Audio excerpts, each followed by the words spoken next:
Blockbuster pudo haber comprado Netflix en los 2000 por solo $50 millones, que sí, suena un montón, hasta que te enteras que hoy Netflix vale más de $250 millones. Sí, duele. Un pequeño detalle, en ese momento Blockbuster era un imperio. Sin exagerar, tenía más tiendas que semáforos en mi rancho. Y cuando los de Netflix se acercaron humildemente a ofrecerles una alianza, Blockbuster se rió, literalmente. Les dijo que no, que gracias, pero no, que eso de rentar DVDs por correo era una moda pasajera. Así que dame la oportunidad de contarte esta historia, no como una lección empresarial aburrida, sino como una tragedia con olor a palomitas, ya que fue probablemente el error empresarial más estúpido de las últimas 3 décadas. Hubo una época en la que salir a rentar una película era casi un plan familiar obligado, con dulces, palomitas, refrescos, pasillos repletos de estantes con películas y todo eso. Bueno, dependiendo de qué también se llevaran tus papás esa semana, así ir a un Blockbuster no solo era como alquilar una película y ya, podía ser toda una salida familiar y una experiencia completa. Y mientras te decidías entre Shrek y El Aro, Blockbuster abría tiendas como si fueran Oxxos, una cada día. Según datos, en los 90 abrían una nueva tienda cada 24 horas. No era de extrañarse que para 2004 tenían más de 9,000 locales, 88,000 empleados y una presencia global que parecía indestructible. Pero lo que nadie veía detrás de esas paredes azul y amarillo era que Blockbuster no solo era un videoclub gigante, también era una empresa tech disfrazada de tienda, porque Blockbuster nació en 1985 de la mano de David Cook, un tipo que no venía del cine, ni de la televisión, ni de la nostalgia, venía del software. De hecho, su empresa Cook Data Services se dedicaba a desarrollar software para gestionar datos de petróleo y gas. Por eso su visión no era solo prestar películas, era usar tecnología para hacerlo mejor que nadie. Compraban películas al por mayor, las alquilaban por centavos y mientras te llevabas Matrix, te enchufaban una bolsa de nachos a precio de oro. Pero lo interesante no solo era su modelo de negocio, sino también eso que pasaba detrás del mostrador. Blockbuster invirtió millones en sistemas de inventario que para la época parecían sacados de una de estas películas de ciencia ficción. Cada tienda podía rastrear hasta 10,000 cintas VHS con códigos de barras, que monitoreaban alquileres, devoluciones y, muy importante, esas gloriosas multas por entregas tardías, que eran básicamente su suscripción premium antes de que eso existiera. Y no se quedaron ahí. A finales de los 90 ya estaban pensando en el video bajo demanda. De hecho, se asociaron con Enron para lanzar un sistema de streaming. Todo a través de una red de fibra óptica que según estaban construyendo. Sí, Blockbuster y Enron en una sola oración. ¿Qué podía salir mal? Spoiler, todo. Enron se hundió en uno de los fraudes financieros más grandes del siglo y el proyecto se fue con ellos. Y bueno, eso es otra historia que da para un video aparte. Pero lo interesante aquí es cómo la tecnología de Blockbuster ya estaba un paso adelante. Por así decirlo, su sistema analítico era el tatarabuelo de los algoritmos de Netflix. Analizaban tus alquileres anteriores y te recomendaban cosas similares. Recolectaban datos de millones de clientes, sabían qué funcionaba en cada barrio, qué géneros alquilaban más en qué zona y qué tendencias estaban por explotar. Literalmente tenían lo que cualquier plataforma digital sueña tener hoy: datos y gente. Mucha gente, más de 40 millones de usuarios registrados en su programa de fidelidad. Tenían todo menos visión. Y su problema no iba a ser técnico, iba a ser cultural. Estaban tan enamorados de sus tiendas físicas que no podían imaginar un mundo donde la gente no quisiera salir de casa a rentar una película. Cada tienda nueva era para ellos una prueba de que lo estaban haciendo bien, aunque no lo estuvieran. Así que, ¿para qué cambiar? Además, había un detalle que no le gustaba a nadie más que a ellos. Las multas por retraso les generaban millones, y el streaming no tiene multas, tiene pausa y un botón de continuar viendo. Así que, desde el punto de vista de sus ejecutivos, pasarse a lo digital era como invitar al ladrón y todavía, de paso, ofrecerle un postre, ¿sabes? Blockbuster tenía los recursos, los datos, el público y el momento, pero no tuvieron el coraje de traicionar su propio modelo. Y ahí es donde fallaron. Eventualmente, alguien más lo iba a hacer por ellos, y en el caso de Blockbuster se llamaba Netflix, y venía sin multas.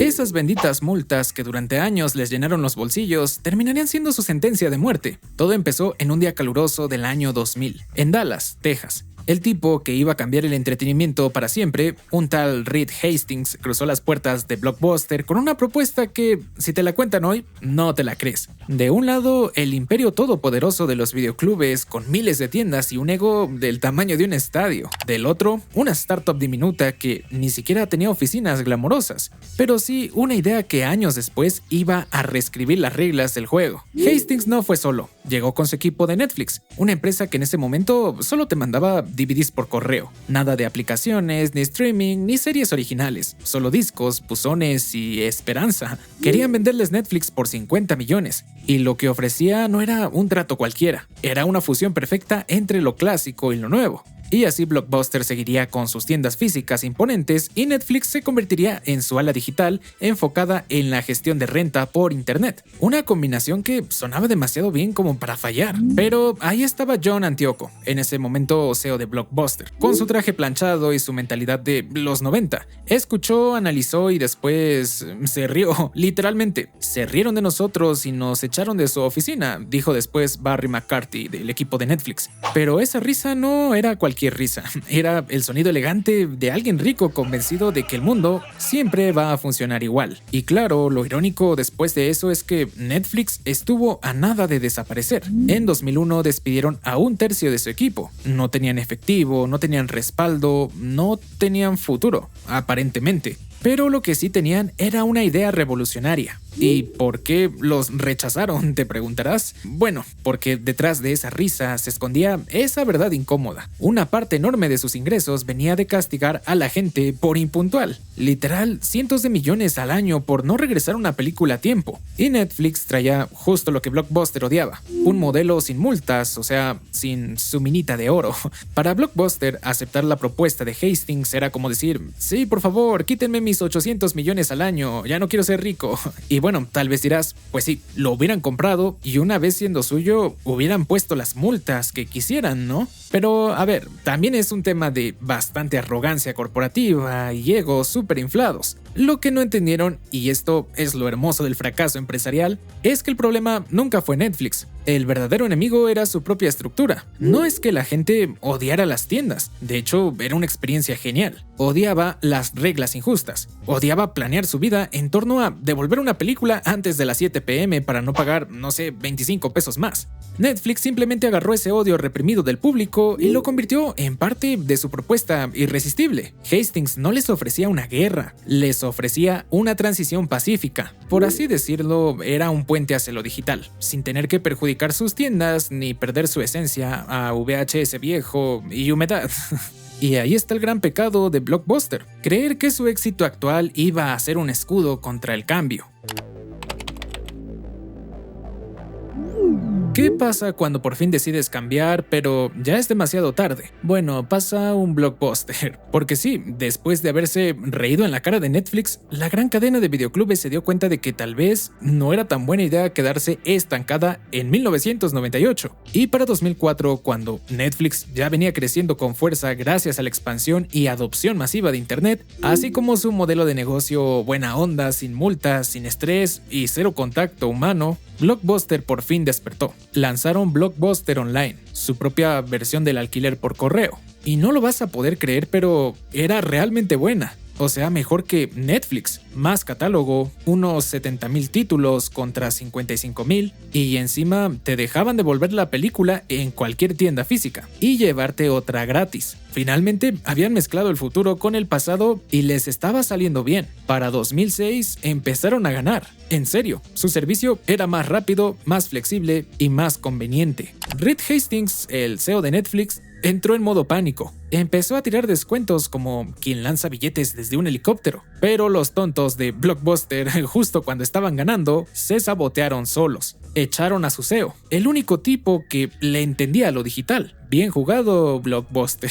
Además, dentro de la compañía no había una dirección clara. Había una guerra. Unos querían avanzar, digitalizarse, competir con Netflix. Otros se aferraban al modelo de tiendas físicas, que para colmo, muchas de esas tiendas ni siquiera eran suyas. Eran franquicias, negocios independientes que no siempre seguían las órdenes de la central, que no querían cambios, que solo querían seguir cobrando multas y vendiendo palomitas. Así que cada intento de modernizar la empresa terminaba chocando contra un muro de burocracia, intereses cruzados y nostalgia mal entendida. Yo creo que las juntas directivas parecían campos de guerra, ejecutivos gritando, reportes de competidores como Netflix apilándose y decisiones importantes siendo tomadas por gente que no sabía ni cómo encender un router. Y en medio del caos apareció Carl Icahn, un inversor con una visión, digamos, anticuada. El tipo no entendía por qué Blockbuster debía gastar $200 millones compitiendo con una empresa pequeña como Netflix. Y claro, como toda buena historia de desastre, el tipo ganó.